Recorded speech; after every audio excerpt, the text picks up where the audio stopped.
दिव्या रीमा के बालों को हौले हौले सहला रही है। वो उसे खूब प्यार करना चाहती है, अपने मित्र को सामान्य सा देखना चाहती है, उसका लाड़ दुलार करना चाहती है। वो चाहती है कि उसकी सहेली जल्दी से नॉर्मल होके बात करे। दिव्या ये सब कर ही रही है। कहते हैं ना, जब परेशानी आती है तो चारों तरफ से आती है और ढोल बजा के आती है। वही हुआ, घर में बवंडर हो गया। शुचिता को जितना भी आधा अधूरा पता था वो बेचैन हो उठी। उसने जाके घर में माँ जी को सब बता दिया। माँ गुस्से से आग बबूला हो गई। उन्होंने तय कर लिया कि परेश के आते ही परेश से सारी बात की जाएगी कि आखिर माजरा क्या है। शाम को परेश के घर में आते ही कोहराम मच गया। माँ ने साफ साफ कह दिया कि देखो, अगर रीमा चरित्रहीन है या किसी और से प्यार करती है तो वो हमारे घर की बहू कदापि नहीं हो सकती।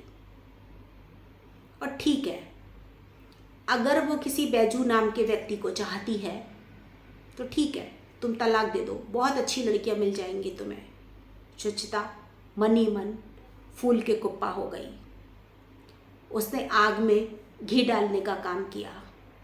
उसने कहा, और क्या कुशाग्र, तुम तो इतने बड़े डॉक्टर हो, इतने बड़े बिजनेसमैन हो, तुम्हें तो हजारों लड़कियां मिल जाएंगी।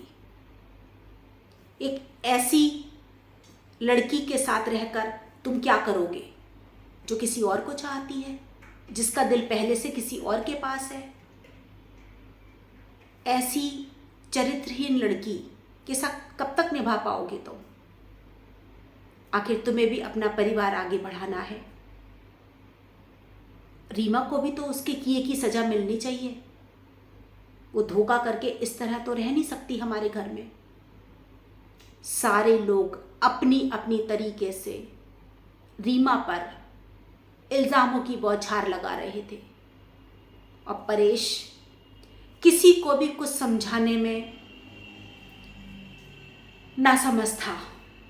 वो किसी को कुछ नहीं समझा पा रहा था, और समझाए भी तो कैसे, क्या बताए। उसने कहा, प्रयास किया कि शायद कोई कुछ समझ जाए। उसने कहा कि जैसा आप लोग कह रहे हैं, रीमा बिल्कुल वैसी नहीं है। कुशाग्र और मैंने इस फैसले पे पहुंचे हैं कि ये कोई बीमारी नहीं है, और अजूबे भी तो हो सकते हैं ना। जरूर कोई रीमा की पिछले जन्म की घटना है जो उसे याद आ गई है। इस बात पे शुचिता ने जोर से ठाका लगाया। बोले, पिछले जन्म? ऐसा तो हमने कभी नहीं सुना। तब परेश की माँ को कुछ ध्यान आया। तब उन्होंने कहा कि हाँ, ऐसा हो सकता है। अपना गांव का नाई है ना, उसका यही हुआ था। उसके जब बेटा हुआ था ना, तो वो बहकी बहकी बातें करता था। वो कहता था, ये मेरा घर नहीं है, मेरा घर कहीं और है। जब बड़ा होने पे उसको उस घर ले जाया गया तो वही बात बिल्कुल सच निकली। दोनों परिवारों ने माना कि हाँ, ये इसका पुनर्जन्म है। आपसी समझौते से वो बच्चा दोनों घरों का लाडला बन गया और दोनों घरों में रहने लगा। लेकिन उस नाई की हालत काफ़ी ख़राब हो गई। उससे अपना बच्चा काफ़ी हद तक छिन चुका था। तो जो परेश कह रहा है, उस बात को बिल्कुल झुटलाया भी नहीं जा सकता। शुचिता की बात सुन के मयंक भी जोर से हंस दिया। उसने कहा, भैया आप जो कह रहे हो, ऐसी बातें तो सिर्फ कहानियां में सुनाई पड़ती हैं। मुझे तो नहीं लग रहा कि इसमें जरा सी भी सच्चाई है। खैर, उस शाम घर में जो कुछ भी हुआ वो अच्छा नहीं था। हालांकि रीमा इन सब बातों से बेखबर थी। परेश बहुत परेशान हो गया। उसने तुरंत दिव्या को फ़ोन लगाया। दिव्या को बहुत गुस्सा आया। उसने परेश से कहा, परेश, मेरी एक बात मानोगे? तुम रीमा को लेके जल्दी से जल्दी कोसानी निकल जाओ। परेश ने कहा, तुम ठीक कहती हो दिव्या। कोषाग्र ने भी मुझे यही सलाह दी है कि हमें जल्दी से जल्दी उस जगह पर पहुंचना चाहिए जहां से रीमा की यादें जुड़ी हैं। बीज जिस मिट्टी में बोया जाता है उसी में फल देता है, वहीं पेड़ बन के बड़ा होता है। रीमा और मेरी ज़िंदगी के लिए यही सबसे उचित फैसला होगा कि हमें एक बार फिर से कोसानी जाना चाहिए। और फिर मैंने रीमा से वादा भी किया है कि मैं उसको लेकर दोबारा कोसानी जाऊंगा। मैं कल हॉस्पिटल का काम देखता हूँ और कोशिश करता हूँ कि कल सुबह ही हम दोबारा कोसानी के लिए निकलते हैं। इस वादे के साथ दिव्या बहुत खुश हुई। दिव्या ने ये भी कहा कि परेश, अगर तुम कहो तो मैं भी साथ चलती हूँ, कुछ मदद हो जाएगी तुम्हारी और रीमा को भी सहारा रहेगा। लेकिन परेश ने मना कर दिया। उसने कहा, ऐसी कोई ज़रूरत नहीं है, मैं रीमा को संभाल लूँगा। अगर फिर भी मुझे ज़रूरत लगती है तो कॉल करके मैं तुम्हें बुला लूँगा दिव्या। लेकिन आज तुम ना होती तो शायद मैं अपने आप को टूटा हुआ पाता। तुमने मेरी बहुत मदद की है और रीमा की भी। डॉक्टर कोषाग्र भी बहुत अचंभित हैं। वो भी बहुत आश्चर्य में हैं कि ऐसी कहानी उन्होंने भी अपनी ज़िंदगी में कभी नहीं सुनी।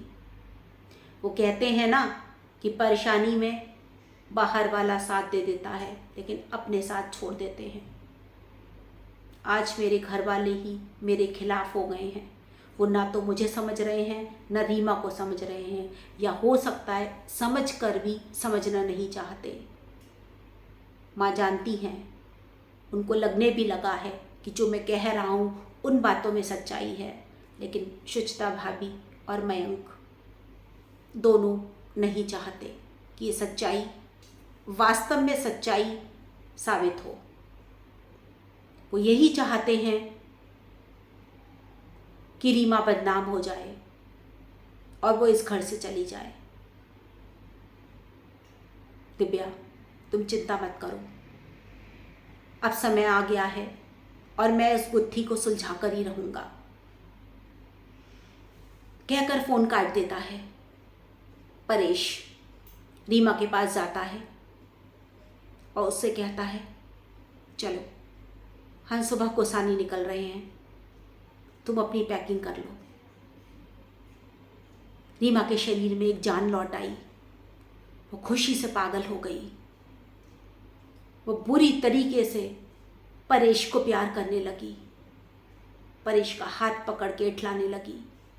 परेश, क्या वाकई हम कोसानी जा रहे हैं? क्या तुम कल मेरे साथ चलोगे? हाँ, मैं तुम्हारे साथ कोसानी चल रहा हूँ। जितने दिन तुम चाहोगी हम वहीं रहेंगे। तुम्हारे अस्पताल का क्या होगा तुम उसकी फ़िक्र मत करो। मैंने डॉक्टर कोषाग्र से बात कर ली है, वो अस्पताल देख लेंगे। फ़िलहाल तो मुझे तुम्हें लेकर कल कोसानी जाना है। छोड़ो इन सब बातों को, छोड़ो सारी परेशानी, सब कुछ छोड़ दो। एक नई ज़िंदगी जीते हैं हम। रीमा मुस्कुराकर परेश से लिपट गई कल के इंतज़ार में। नमस्ते दोस्तों, कल शाम 5 बजे हम फिर मिलते हैं आगे की कहानी लेकर। कल की कहानी बहुत ख़ास होगी। अब हम लोग कहानी के अंत की तरफ बढ़ रहे हैं। कल जो धमाका होगा आप सब भी जानिए और उसका हिस्सा बनिए। अगर आप लोग को मेरी कहानी अच्छी लग रही हो तो मेरे चैनल को सब्सक्राइब करिए, लाइक और शेयर करिए। कल तक के लिए विदा।